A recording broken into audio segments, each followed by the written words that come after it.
বাঙালি খানায় সবাইকে স্বাগত জানাই। আজকে আমি রান্না করব হাতে মাখা কাতলা মাছ। সম্পূর্ণ এটা ওপার বাংলার রেসিপিটা কিন্তু খুবই ফেসবুক বা ইউটিউবে দেখা যাচ্ছে, তাই আমি ভাবলাম আমি একবার করে দেখি। তবে খুব সহজে আপনিও শিখে নিতে পারবেন ছোট ছোট টিপস সহ।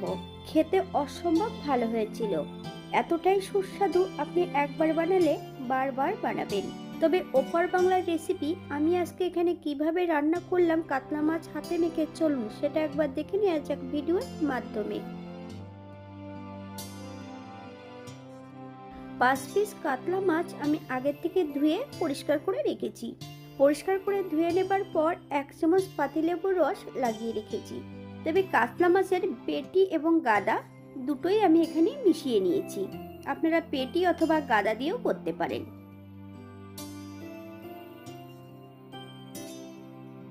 এই পর্যায়ে একটা ফ্রাই প্যানে বেশ কিছুটা সর্ষের তেল অ্যাড করব। তবে বেশ কিছুটা মানে বেশ অনেকটা পরিমাণে। আপনারা একবার স্ক্রিনের দিকে ফলো করবেন।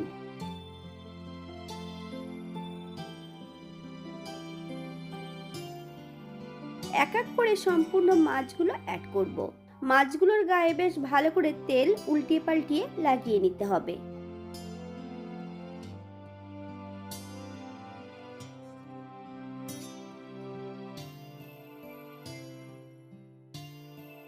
বাঙালি রান্না ঘরোয়া উপকরণ দিয়ে। আপনাদের যদি রান্নাগুলো পছন্দ হয় তাহলে চ্যানেলটি সাবস্ক্রাইব করে দিয়ে পাশে থাকবেন।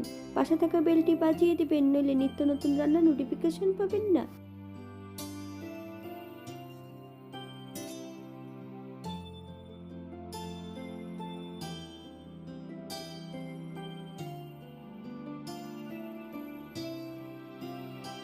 এই পর্যায়ে এক এক করে মশলা অ্যাড করব।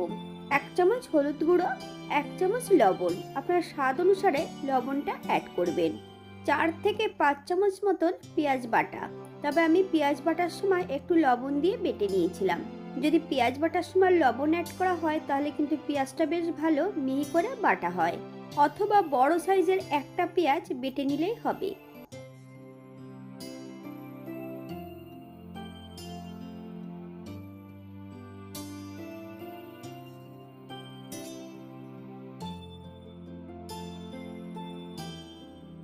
এক চামচ আদা বাটা, 2 চামচ জিরে এবং ধনে বাটা।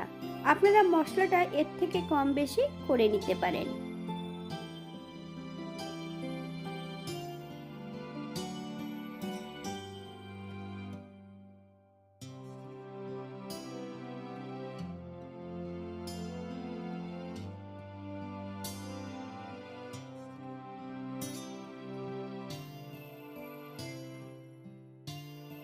দু চামচ শুকনো লঙ্কা বাটা।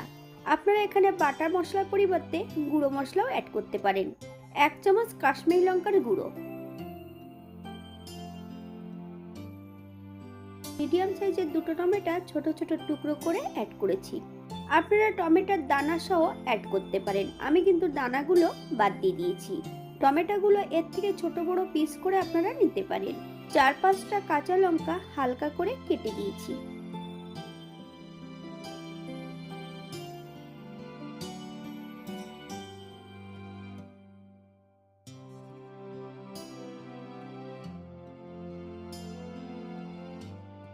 সব মশলা একত্রে মাছ সহ বেশ ভালো করে মাখিয়ে নিতে হবে।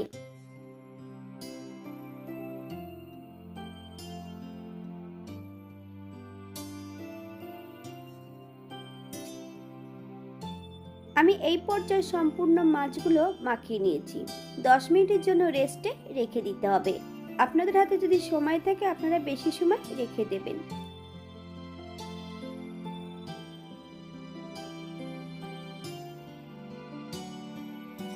10 মিনিট পর এই পর্যায়ে আমি গ্যাসের ফ্লেমটা অন করে দেব।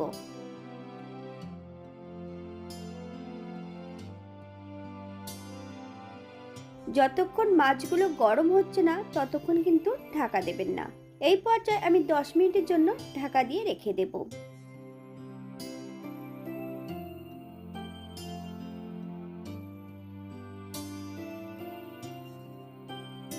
দশ মিনিট পর হালকা হাতে মাছগুলোকে উল্টিয়ে পাল্টিয়ে দিতে হবে।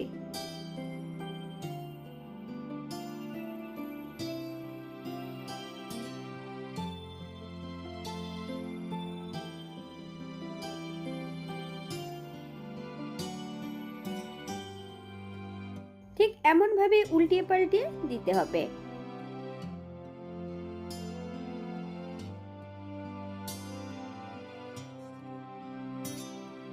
আপনারা একবার স্ক্রিনের দিকে ফলো করবেন।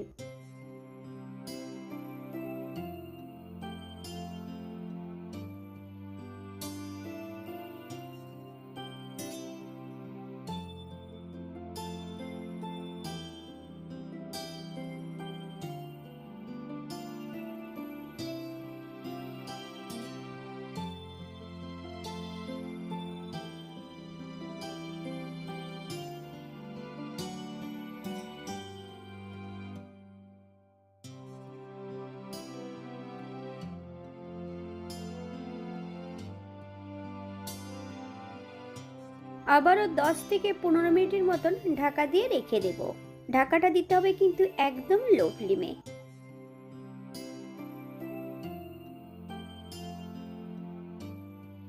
এই পর্যায়ে মাছগুলোকে আবারও আমি একবার উল্টিয়ে দেব।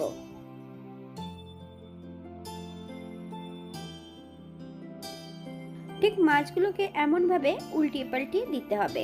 এই পর্যায়ে অ্যাড করব বেশ কিছুটা ধনেপাতা কুচি। আপনারা যদি পছন্দ করেন তাহলে পরিমাণে বাড়িয়ে দিতে পারেন।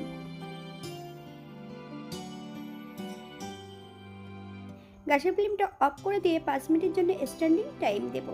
তারপর সার্ভ করব। এই রেসিপিটাতে কিন্তু ধনেপাতা কুচি অ্যাড ছিল না, আমি এখানে এক্সট্রা করে অ্যাড করেছি। আপনারা যদি পছন্দ করেন তাহলে পরিমাণে বাড়িয়ে দিতে পারেন।